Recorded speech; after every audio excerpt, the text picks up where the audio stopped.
Selles videos viime teid väikesele jalutuskäigule Saula siniallikatele. Saula ohvriallikad on ammusest ajast tuntud. On arvatud, et allikavesi võib silmi arstida ja muudegi haiguste puhul mõnusaks arstirohuks olla. Saula siniallikate vett ei põlata tänagi ära ja nii käiakse seda lausa kanistritega endale ja oma lähikondsetele hankimas. Saula kohal, kus Tallinn-Tartu maantee ületab Pirita jõge, asuvad metsaga kaetud orundis müstilised Saula siniallikad, mis jäävad Tallinna poolt minnes vasakut kätt. Tartu maanteelt viib allikateni parisaja meetrine metsarada.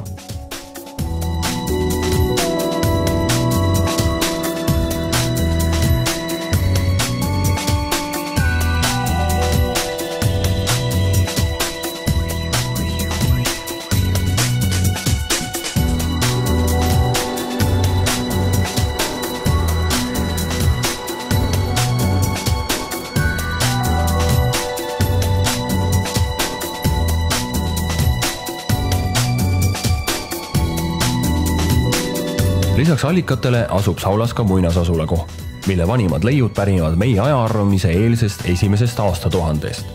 Ümbruskonnas on kaitse alla võetud ka mitu kultuse kivi.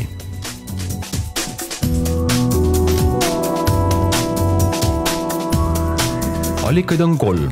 Nende kogupindala ulatub 700 ruutmeetrini. Igal allikal on oma erinev värvitoon. Sinine, valge ja mustjas. Erinevad värvitoonid on põhjustatud põhjapinnasest ja sellelt peegelduva valguse toonist.